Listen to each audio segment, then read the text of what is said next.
Before we begin, I'd like to go through a few housekeeping items. Please be aware that today's program will be recorded and posted on our website and our Facebook page. Please leave yourselves on mute during the presentation. We will be taking questions at the end. Just type your questions into the chat to everyone. We'll collect them and cover as many as possible today. As we were practicing this class, we noticed that there can be a significant delay in the slides as the slides are changed. You can reduce the delay by turning off your video and muting your microphone. For your convenience, the handouts and presentations covered today will be posted on our website in the next couple of days. Look under classes and events, then handouts and presentations. If you wish to review the recorded presentation, go to our Facebook page and look for Facebook Live during the meeting or find the video link on our feed later. Next slide, please. If you have gardening questions at any time, please contact us. The UC Master Gardeners of Amador County are working by phone and email to answer your questions. You can contact us by phone 209-223-6838, by email mgamador@ucanr.edu, on Facebook at UCCE Amador MG. If you are not located in Amador County, we strongly recommend that you direct your questions to your local Master Gardener program. You can find them by doing a web search for UCCE Master Gardener and your county name. Okay, housekeeping is done for now. I'm going to turn over control to our presenters for today. Maureen Angle is a retired teacher and has been a Master Gardener since 2014. She will be our narrator today and will be discussing the IPM website. Ed Bass is a retired database administrator. He has been a Master Gardener since 2017. He will be showing you the Select Tree website. Amanda Brashear is an environmental scientist working for a nonprofit organization. She has been a Master Gardener since 2019. She will be showing you the California Garden Web. Doris Masblack is a retired IT project manager. She has been a Master Gardener since 2019. She will be discussing the WCAL's Water Use Classification of Landscape Species website. Maureen, I'm now turning it over to you. Thanks, Eduardo. Good morning to everybody. Thank you for attending our class. I'm going to start us off with a little general information.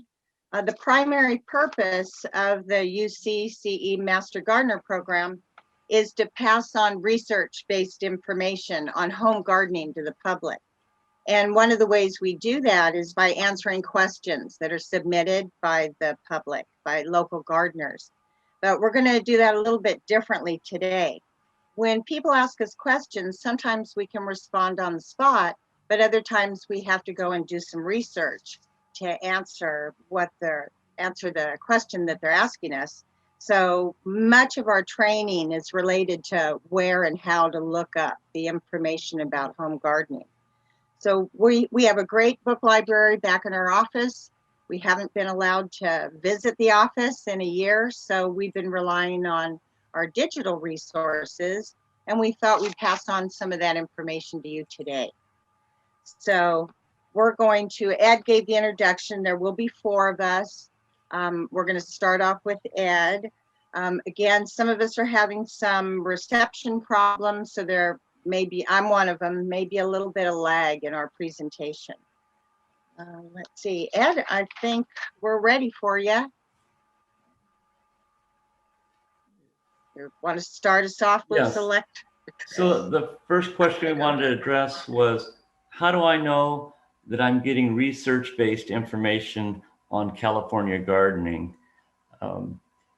Most of us start our research with one of the major search engines. Google or Bing come to mind, there's others. And when you do your search, quite often you can get bad advice, frankly. So we want to make sure that we're getting research-based advice, not wives-tailed handed down or anything like that.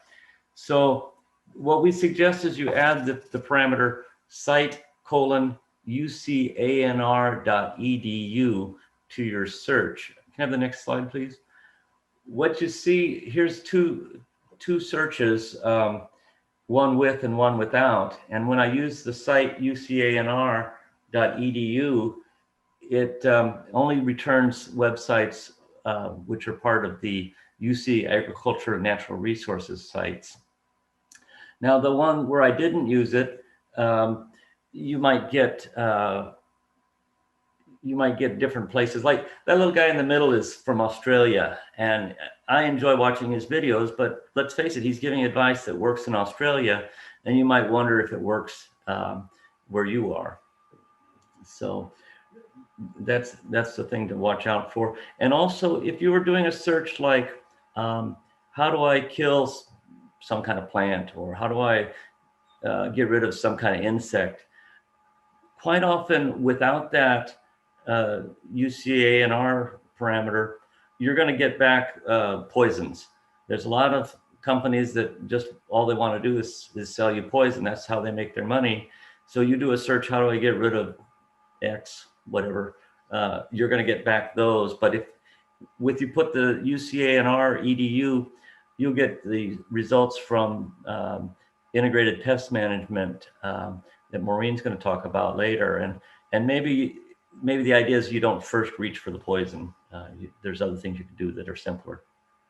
Next slide. And again. So the next question we want to ask is, how do I select the perfect tree for my yard? So there's some factors to consider, and one of the websites that we wanted to show you was Cal Poly's Select Tree website. And those of you that are observant notice that the website is not UCANR, but Cal Poly is part of the California State Universities. The UCANR is part of the University of California. But anyway, Cal Poly is a good research-based website about trees. And next slide. So the first question on how to select my perfect tree for my yard is to get the concept of right tree, right place. You know, you have to consider the mature size of a tree when you're selecting the place. And I've seen so many times people bring home a tree that's only 6 inches tall. It's in a 1-gallon container. And so they plant it a foot from the sidewalk. And then when it grows its mature size, in a few years, it's overtaking the sidewalk. It's touching the house. It's under the eaves. All these are wrong place. So read about this right tree, right place. They have utility precautions. You don't want to plant something too tall underneath the power lines. Fire safety. You want to make sure that you get a tree that's not volatile, like a lot of, like rosemary is quite volatile, some pine needles. You don't want to plant a tree that's going to drop pine needles on your roof. So fire safety is important there, and you can read about some of the things to think about in that regard. Root damage. Liquid amber is a classic. They love to plant liquid amber next to streets. And what does the liquid amber do? It raises roots are close to the surface, and it raises the sidewalk and cracks the sidewalk. And it rains down these little droplets of what's called liquid amber. And if you park your car under liquid amber, you're going to have to wash your car. So right tree, right place. Liquid amber is a beautiful tree, but I wouldn't plant it next to the street.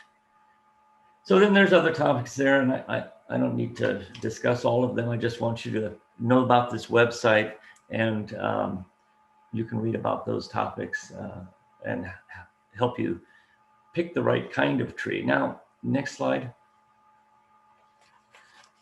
Then exactly what tree? Can we find exactly the right tree? And the Cal Poly Select Tree has a searchable database. Next. And on the searchable database, you can plug in various attributes like I want something that's red in the fall. I want it to have pink flowers and deer resistant and fire resistant and whatever. You can pick all these different attributes. As a recommendation, don't pick too many attributes. You won't get anything back. Start with just a few, no more than 4. And maybe if you don't get back enough results, go less. Let's have the next slide. I did a sample query here with maximum height of 20 feet. That way I could go underneath the utility lines. I said I wanted a California native. I wanted fire resistance to be favorable for fire. And we wanted to attract birds. So I just did those 4, and I only got back 8 trees that matched the criteria. It's probably because some of the trees in the database, if they don't know, they leave it blank. So then you're missing some trees where frankly, they don't know the answer, if it's favorable for wildlife or not, or the California native or not. So you can play with the search. Maybe I'd search again, leaving off California native, and see what I get. So you get this list. Oh, and let me caution you too on California native. Redwood is California native, but it's not California native to my house. I live in Amador County. So the idea of picking California native is you're thinking, well, it'll be suitable for my house.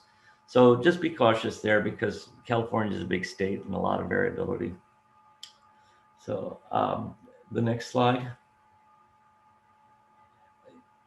So I've narrowed it down to Western Redbud as my potential tree that I wanted. It doesn't get too tall. It's a California native. The leaves are good for fire safety. They're moist green leaves, not needles or volatile like that. And the birds like them. The little seeds that birds will eat, and nice pink flowers. So then you'll get on the Select Tree website, you'll get a little page describing the tree, and you can read about it and decide if that's it for you. Or if not, do another search and narrow it down again. Anyway, I think that's my last slide. Next slide is. Okay, that's my last slide, and I'll hand this over to Amanda now. Start video, thank you. Hello, everyone. So this next group of slides focuses on how to research vegetable gardening questions. And this is to demonstrate some of the content of the University of California's California Garden Web. Today, we're going to focus on the vegetable section. You can see the menu on the left-hand side. But before we do that, I wanted to just point out that there is some really good content in some of the other sections as well. It just won't cover that today. But you could find some good stuff in the nut and fruit trees section right here. Also the growing berries in your backyard and growing grapes in your backyard. I thought that had some really good content, so I encourage you to check that out. But for our question today, I'd like a watermelon variety with some disease resistance to increase my chance of success. Which variety should I plant? We're going to start at this California Garden Web main page, and we will click on vegetables.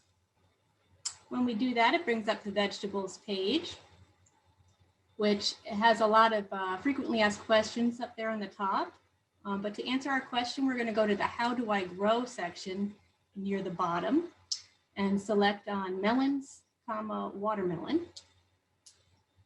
And when you click on that, it brings up an informative PDF with some general information on how to grow watermelons. And you can see right there at the top is a list of recommended varieties and whether or not there's some disease resistance associated with that. So from there, you could make your selection. For our next question, why are my cucumbers bitter and how can I prevent this in the future? Again, we'll start at the California Garden Web main page and select vegetables. When we get there, as this time under the How Do I Grow section, we're going to select cucumbers. And when you click on that, it brings up another PDF with some general information on how to grow cucumbers. And on page 2, I see that bitterness in cucumbers is addressed. It turns out there's a number of reasons why cucumbers could be bitter. So if you're interested in learning more, I encourage you to check out this PDF. There's some good information there. So our next question, what is the nutritional value of cauliflower? Again, we'll start from that main page and click on vegetables. And this time under How Do I Grow, we're going to click on cauliflower. And that brings up the PDF for general information of how to grow cauliflower. But on page 2, I noticed it shows the nutritional value. And this isn't something I realized was here until I stumbled across it. So I thought that was pretty interesting. Not all of the vegetables have nutritional information in their PDFs, but most of them do. So I wanted to share that with you so you know that's a resource you could use. So our final garden web question, when should I plant my garden? It's a question some of you may be thinking about right now. We'll again start from that main page and select vegetables. This time, I noticed that same question is under that list of frequently asked questions. So I'll go ahead and select that. When should I plant my garden? That's kind of midway on the page there.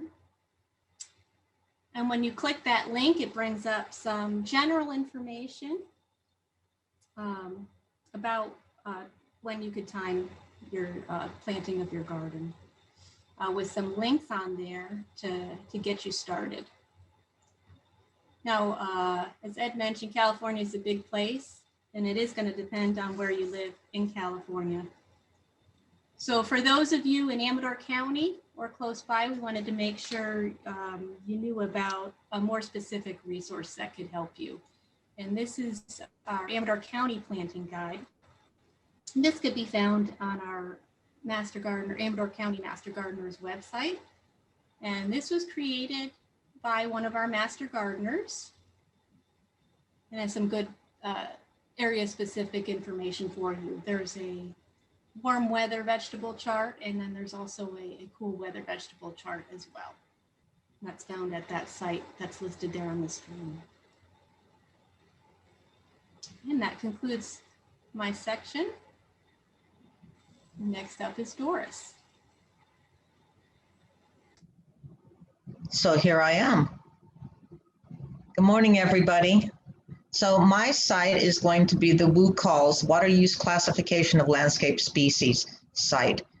So as I'm sure you've all heard by now, if you watch the weather report at all, California's winter rainfall this year was very low, and it was that way last year too. So now we're looking at water conservation actions for the summer. You can still have a beautiful garden even during dry years if you concentrate on using low water usage plants. The WCCC's website is a great resource for identifying plants that you might want to incorporate in your landscape. To illustrate this, I'm posing a few questions so that we can run through how to use the site. The first question deals with a specific plant that you're interested in having in your landscape. And for this purposes, I've used camellias. They're one of my favorites, but I wasn't sure whether they were low water use or not. So the question is, are camellias a good choice for water usage? And you'd go to the WCCC's site, and the address is listed right there, and it'll be in the resources handout too. And you'll click on the plant search database. Next slide. Once you get to this page, you have to put in some parameters to query on. So you're going to enter your city with the pull down. I put in Jackson. And you're going to enter the common name of the plant down there where it says plant name. And then you're going to click the green search plants button at the bottom. Next slide. Once you've clicked search plants, the site will present the entries that match the name that you've entered. You should click on the one that represents the plant that you're really interested in. You'll notice that this time they came up with four rather. The one we're interested in is the Camellia japonica. So you'll click on that spot. Next slide. And when you do that, a table shows up that highlights the water requirements for the region that's related to the city that you chose. In this case, we chose Jackson. The region 2 Central Valley is highlighted, and the table indicates that camellias have moderate to medium water requirements. If you click on the legend down below, categories of water needs, it will tell you how much water, expressed in a percentage of ETO, is actually required for the plant to thrive. When you assess this info, please keep in mind that this calculation is for well-established plants. New or younger plantings will require additional water until they're fully established. Since you'll most likely be looking at various plants, you might want to print this page by clicking Print up at the top of the screen. Next slide. Next on the list, what if you just wanted to know what kinds of plants you could plant in your landscape that have low water requirements? So our example here is, what kinds of perennials can I plant that will require little or no water? The first thing you would do is go to the will call site again and click on the plant search database. Next slide. You'll enter your city or someplace that's close in characteristics to the city that you're interested in. For instance, if you're interested in plants that would work in Pioneer or Pine Grove, you might want to enter Placerville instead of Jackson, since we're another 1,500 feet higher. Then you'd click on P for perennial under plant type, and you'd click on your water use, very low and low, and then you'd click the search plants button. Next slide. A list of plants, and it's usually a really long list, that meet your criteria will come up. The list is so long that you'll want to look at it and only export the ones that you're really interested in. You can also change this list by selecting more than one parameter on the previous screen, like perhaps perennial and California native. But when I tried it, I learned that, basically you're going to get a really long list no matter what. If you click on the botanical name right there in the middle for the entry that you're interested in, you can get more information about that specific plant, so you can decide whether or not it's something that you want. So we're going to click on the Achillea clavinae, and we'll go to the next slide. And what you'll get is a short description of the plant and some cultural information about it, and sometimes you'll get a picture of it, and then down below it'll give you the water requirements. At that point, you can click the back arrow on your PC to get back to the next to the list that you were working with. So go to next slide. Once you're back at the list, if you want this plant, you can click on the little square on the far right hand under Export. Then you can continue reviewing the list until you've found the plants that you want and click to export on all of them. Then you can click the green Export List button at the top of the page. Next slide. And what the site will do is it'll give you just the list of the items that you've checked. Then you can go ahead and print your list using the print at the top of the screen. Next slide. You can take that list to the nursery and go look for your plants. So if you wanted something different, say you wanted to look at just California natives, you could do it by doing this kind of a query. You'd go to the will call site. Once again, you'd hit on the plant search database. Next slide. But this time, instead of doing the P, you do the N down below, and then you'd click search plants. Next slide. You'll get the list of plants that match your criteria. You can click on the botanical name for more information. Next slide. And you can review the characteristics of the plant that you selected. And see, this time we actually got a picture, so you know what it looks like. Next slide. Then you once again click the back arrow to the list. You click on export if you want to keep that plant, and you continue reviewing. When you've got everything clicked that you want, you hit export list. It'll bring up a little drop down. Next slide. And you can click add selections to the export list. Next slide. Print your list by clicking print up at the top of the screen, and take your list to the nursery to search for your plants. Okay, so that's it for the WUCO site. Go ahead, go to the next slide, Amanda, please. I'll turn this presentation over to Maureen Engel now to look at the IPM website. Thanks, Doris. Now, this is a pretty big website, so we're limited with time, so I'm going to show you some of the highlights. As master gardeners, we get a lot of questions about pests. We take questions at our office, either on the phone or over through email. Sometimes we have farmers markets tables when COVID isn't happening. So we encounter a lot of people asking us different kind of questions of how to get rid of different kind of pests. Maybe it's weeds, maybe it's insects. And this is a great website to go to start with.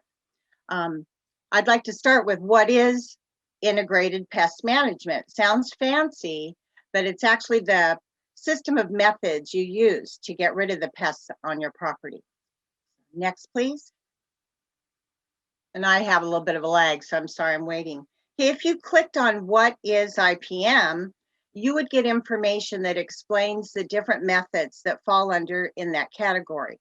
Now, the actual page on the website didn't transfer well to our screen, so we retyped the information for you.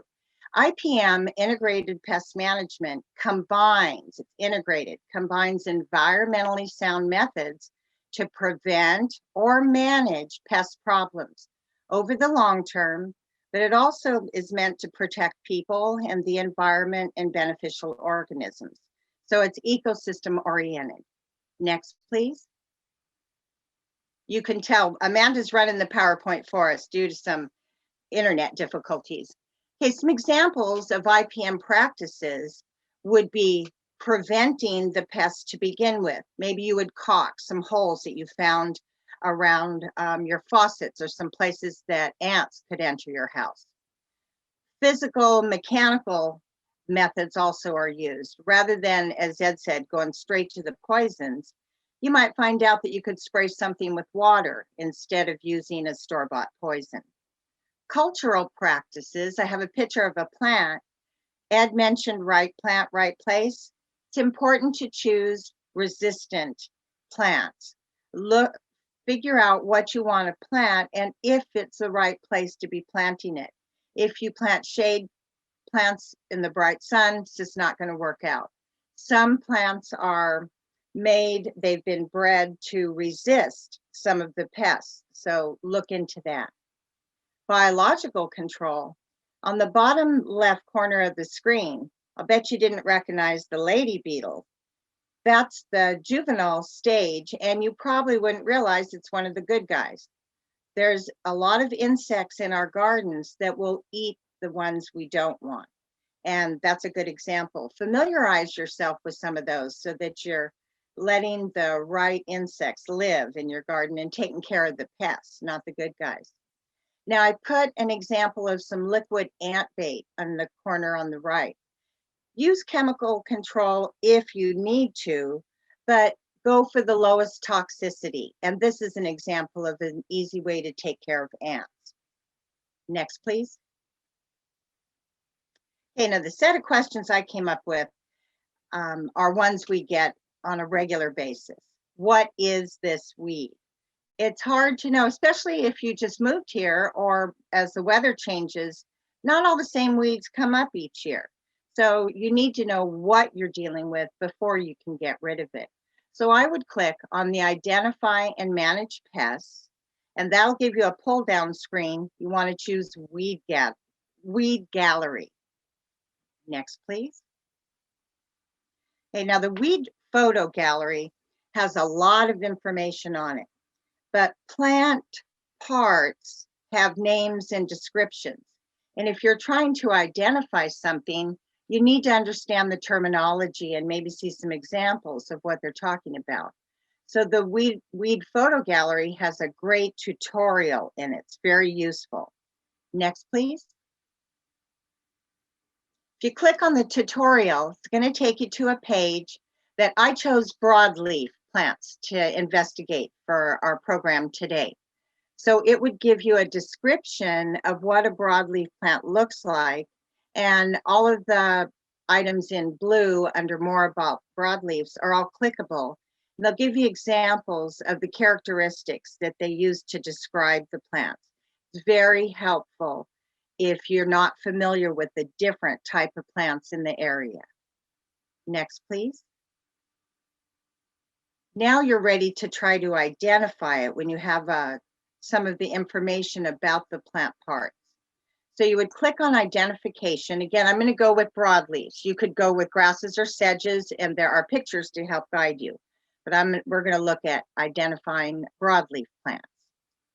Next, please. This website has great pictures, and I know I need them. I moved to the area a few years ago, and everything just looked alike to me. One of the ways you can use to identify your weeds is by, first of all, looking at the form of the plant. Kind of what does it look like? Is it spreading?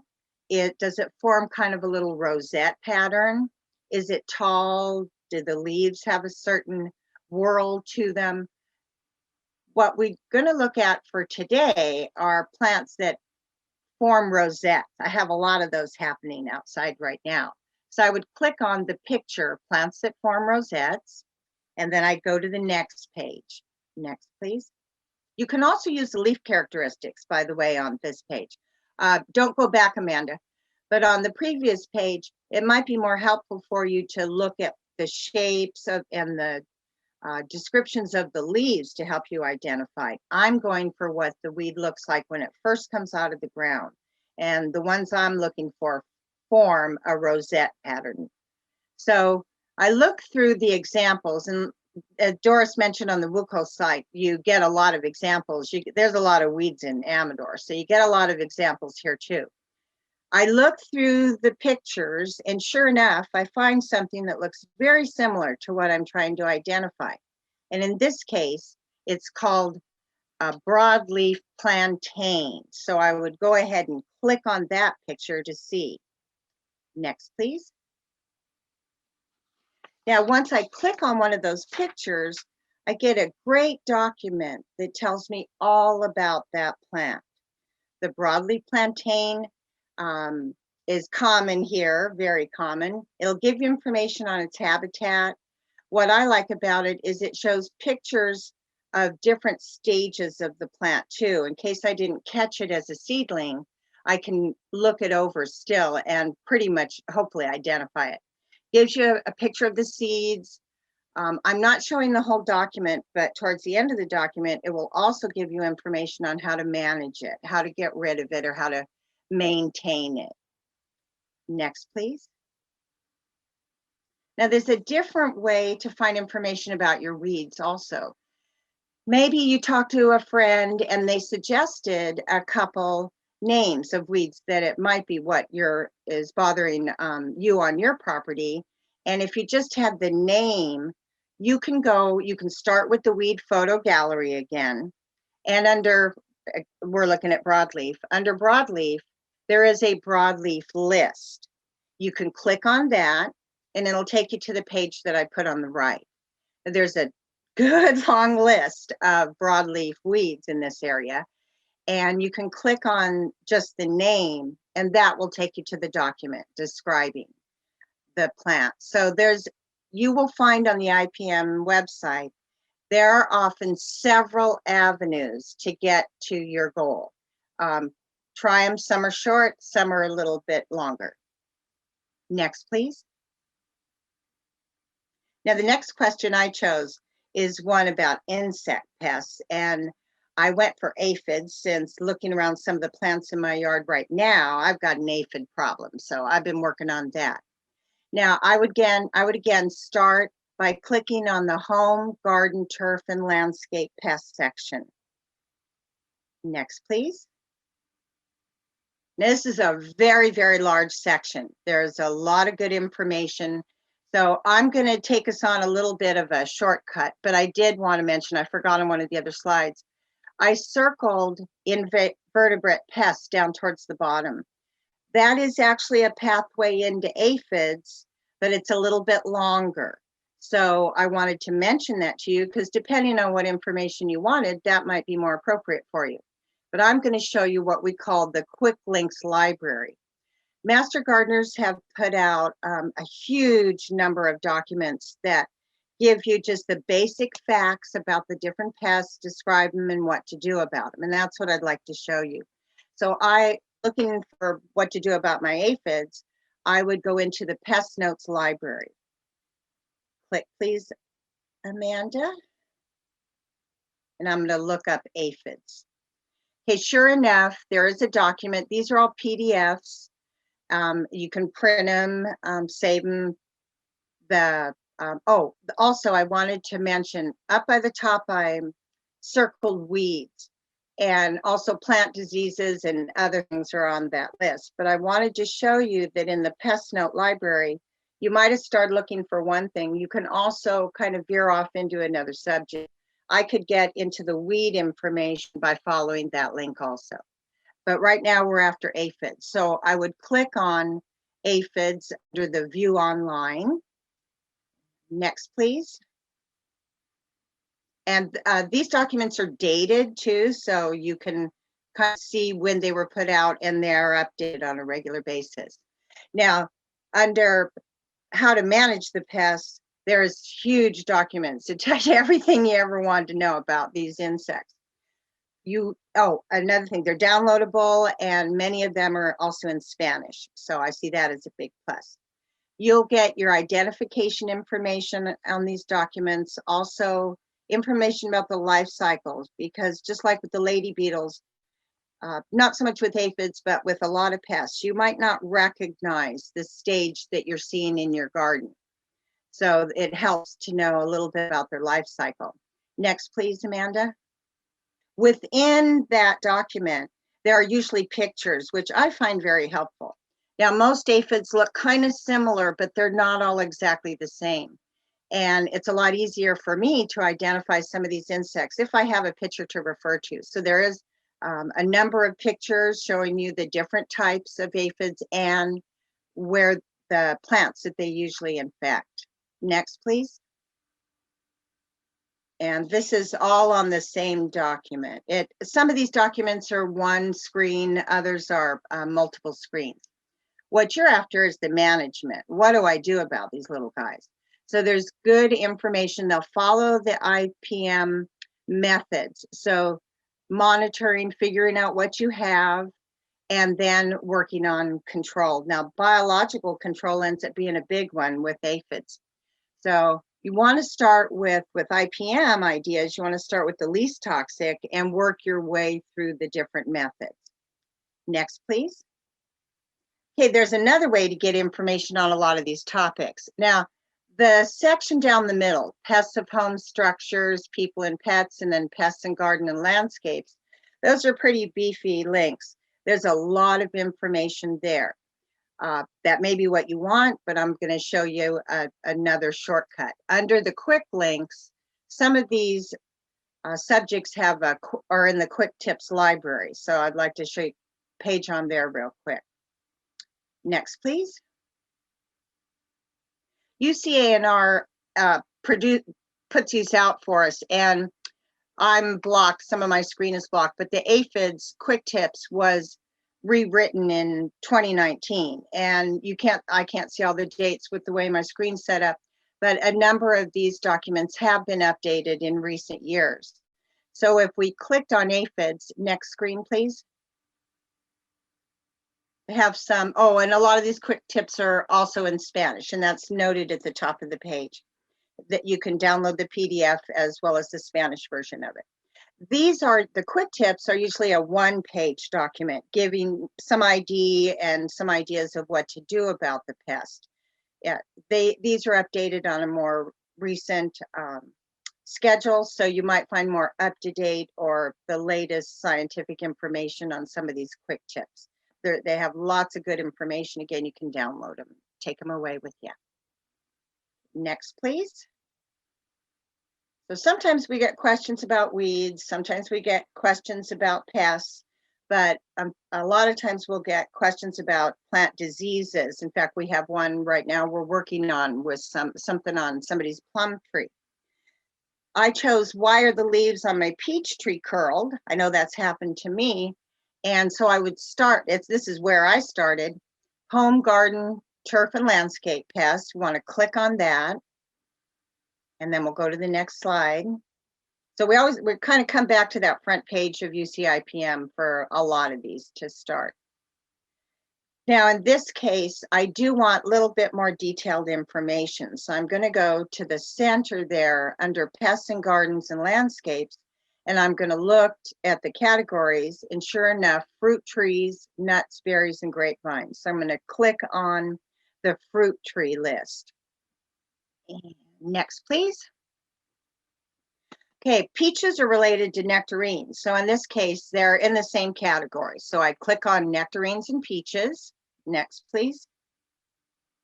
And now this page usually takes a little bit of looking over. Nectarines and peaches are like cousins, so they're subject to a lot of the same issues. Now, under pests and disorders of nectarines and peaches, those are some of the pests and the diseases. You might have to kind of scan it a little bit, maybe open a couple of them and read through them and see how they describe that particular disease to see if it applies to yours. Now, in our case, there just happens to be one listed that matches our question, peach leaf curl. So we're going to take a look at that. I click on that and then go to the next page. And it turns out it's not as bad as it looked when I saw it on my peach trees. You get great document. You'll see the format of the document is pretty much the same, very similar to what Amanda showed you in the Garden Web. So they're easy to read. Downloadable. This one's also in Spanish.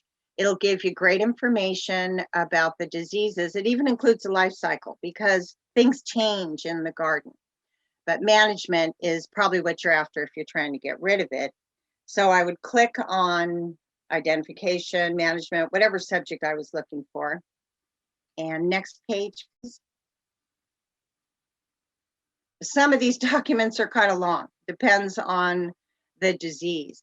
Now you read through and you decide what are the best controls for this particular disease. Might be biological, might be physical, but you might end up wanting to try some kind of chemicals. So I encourage you to take a look at the risks of using the various chemicals.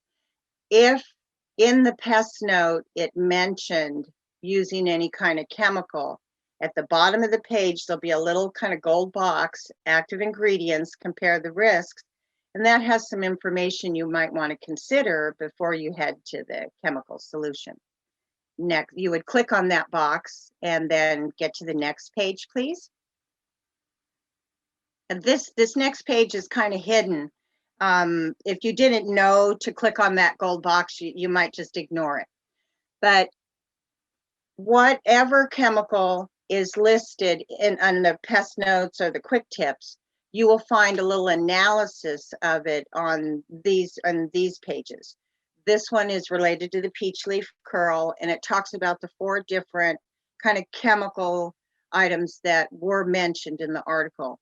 You can evaluate the risks to yourself, your pets, wildlife on your property. It'll give you, I wasn't able to show the rating scale, it's just in words, but I figured I'd show you the chart itself. You can get information on how it affects water quality, whether that's not necessarily a drinking water, but it might be a pond or something on your property. I know when we were preparing this, I mentioned my dad killed our fish with fly spray one year.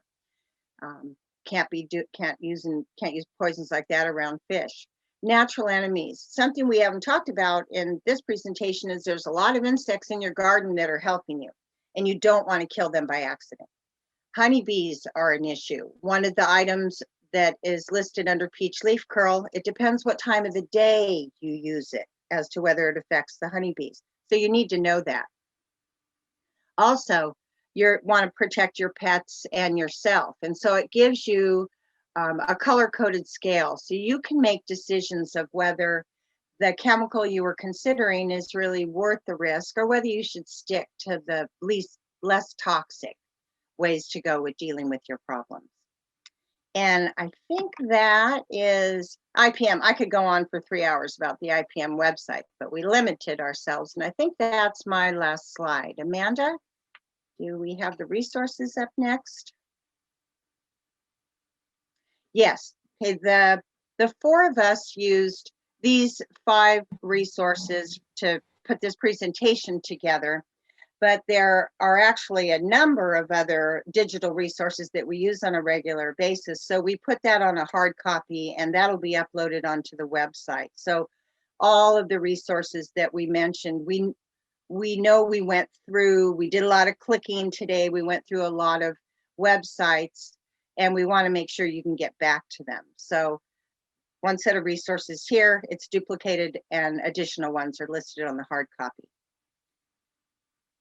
And I think up next, we're going to go to questions, but I think we have some information, right? Okay, am I doing the plant sale? I'm talking, so I'm going to. We have managed to have another plant sale. We started having a couple online plant sales this year with COVID, but we're going to have an in-person one. We have some restrictions, but Saturday, April 24th from 9 to 3, and then our kind of clearance sale on Sunday, April 25th from 9 to noon. If you're local, the plant sale will be in the community garden on Jackson Gate Road. We'd love to see you. We're asking that you make a reservation, and their mask will be required in whatever our COVID restrictions are for that day. We'll be following those too. So we'd love to see you at our plant sale. Master gardeners have been raising lots of plants for the sale over the last couple months. And next, I think Okay, we're ready for questions. okay, sounds good. Thank you, everybody. I'm going to turn it over to Lori for our questions. Thank you, everyone. So far, if you have a question, please put it in the chat and we will address it to the proper person. There was one from Mariah wanting to know about the resource list, and Tracy commented that all of this will be posted to the public website by April 14th. She also put a PDF there of the digital age resources that have been used and referred to. And also, if you want to register for shopping for the plant sale. So go ahead and enter any questions. I have a question though, while we're waiting. There are some of those apps that you can use to identify weeds. What is your experience with those? This goes to anyone. And do you think that's like a good first place to find out what you're dealing with and then go to these websites to figure out how to take care of it? I've had some experience. I have a lot of things loaded on my phone and my iPad. I'll just throw my 2 cents in.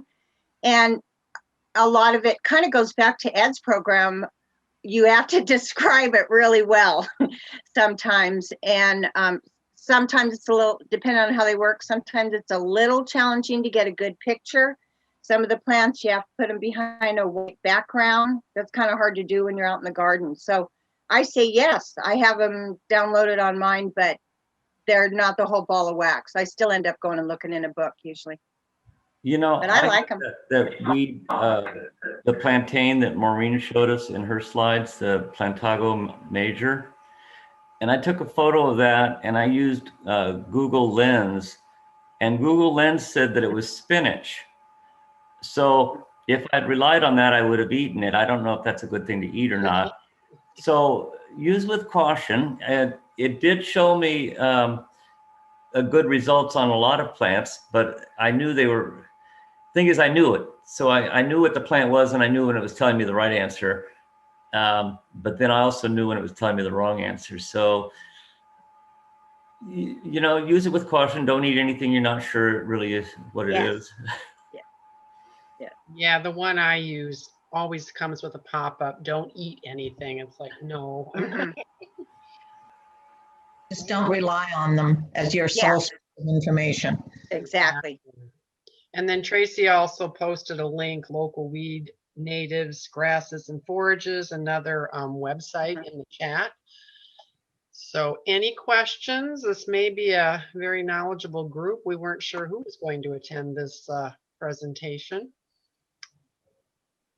And our material didn't exactly lend itself to the usual type of questions. We know that. Maybe they're all just going to go look it all up themselves. Or call a master gardener for those of you. That's right. Okay.